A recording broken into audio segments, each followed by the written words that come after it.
रकीबों ने रपट लिखवाई है जा जा के थानों में, रकीबों ने रपट लिखवाई है जा जा के थानों में कि अकबर नाम लेता है खुदा का इस जमाने में।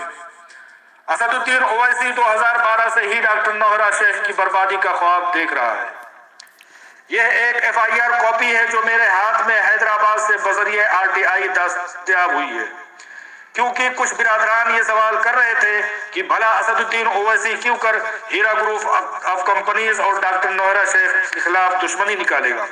तो उसका जवाब इस FIR कॉपी में बहुत खुले अल्फाज में दर्ज है, जिसमें FIR कुनिंदा मेंबर पार्लियामेंट असदुद्दीन ओवैसी ने शिकायत की है कि डॉक्टर नौहरा शेख ने अपनी कंपनी में लोगों से पैसे इन्वेस्ट करने के लिए हैदराबाद के एक अखबार में इश्तिहार जारी किया हुआ है।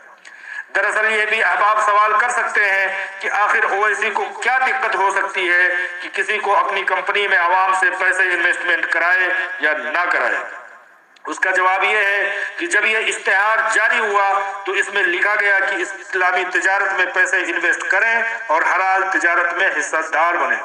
जिसकी वजह से हैदराबाद और आंध्र प्रदेश के लोगों ने हलाल तिजारत के नाम पर हिस्सेदारियां लेनी शुरू कर दी और दारुसलाम बैंक, जो कि ओवैसी का सूदी निजाम पर कायम एक आम बैंकों जैसा बैंक है, उसमें से लोगों ने पैसे निकाल कर हलाल तिजारत की तरफ आगे बढ़ना शुरू कर दिया, जिसकी वजह से दारुसलाम बैंक, जो कि सूदी निजाम पर भरपूर खड़ा हुआ है, ओवैसी का एक बैंक है जिसमें सूदी निजाम के खतरे में पड़ जाने की रोशनी आने लगी। लिहाजा FIR दर्ज करा के ये शिकायत दर्ज की गई, जिसको शायर ने अपने अल्फाज में कहा है कि रकीबों ने रपट लिखवाई है जा जा के थानों में कि अकबर नाम लेता है खुदा का इस जमाने में। ये तो शायर ने बहुत पहले कह दिया था, जिसे हूबहू जमीन पर उतारा है आज के नाम निहाद मुसलमानों के लीडर कहे जाने वाले मकरूह चेहरा की शख्सियत मेंबर असेंबली असदुद्दीन ओवैसी ने। FIR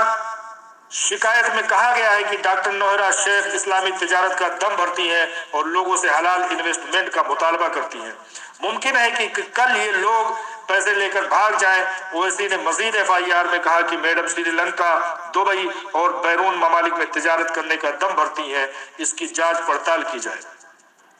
भाइयों और बहनों को मैं बता देना चाहता हूं कि FIR पर कार्रवाई करते हुए चंद ही महीनों के अंदर इज्जत मुआब हाई कोर्ट से जज ने जांच पड़ताल करते हुए असदुद्दीन ओवैसी को फटकार लगाया और मामले को खारिज करते हुए डॉक्टर नौहरा शेख को बरी करके क्लीन चिट फराहम कराई।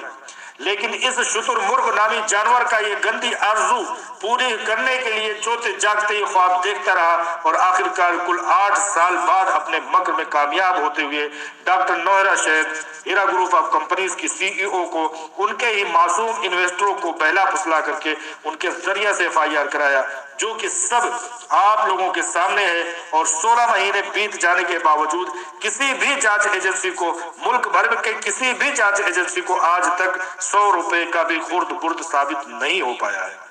शायर कहता है कि इश्क कातिल से भी मकतूल से हमदर्दी भी, इश्क कातिल से भी मकतूल से हमदर्दी भी, ये असदुद्दीन ओवैसी के ऊपर बहुत ही सख्त तनकीदी लफ्ज है। और ये शेर मैं असदुद्दीन ओवैसी की असली चेहरे के लिए पेश करना चाहता हूँ कि इश्क कातिल से भी मकतूल से हमदर्दी भी, ये बता किससे मोहब्बत की जजा मांगेगा। सजदा खालिक को भी इबलीस से याराना भी, सजदा खालिक को भी इबलीस से याराना भी, हश्र में किससे अकीदत का सिला मांगेगा, हश्र में किससे अकीदत का सिला मांगेगा। जनाब असदुद्दीन ओवैसी ने अपने सूदी कारोबार, अपने सूदी बैंक को कायम करने के लिए एक हीरा ग्रुप ऑफ कंपनीज जैसी हलाल तिजारत पर कायम माईशत को, मुसलमानों की 25 लाख अफराद की मुसलमानों की रोजी रोटी को बंद कराने के लिए उसके खिलाफ FIR करवाया। उसके पीछे साजिश करके डॉक्टर नौहरा शेख को दर बदर भटकने पर मजबूर किया और कोशिश ये की कि मुसलमानों की माईशत बर्बाद हो जाए और उसका बैंक, सूदी बैंक, जो अल्लाह और रसूल की नजर में एक जंग है, खुली जंग है, सूदी बैंक को बचाने के लिए असदुद्दीन ओवैसी ने हर कदम उठाया।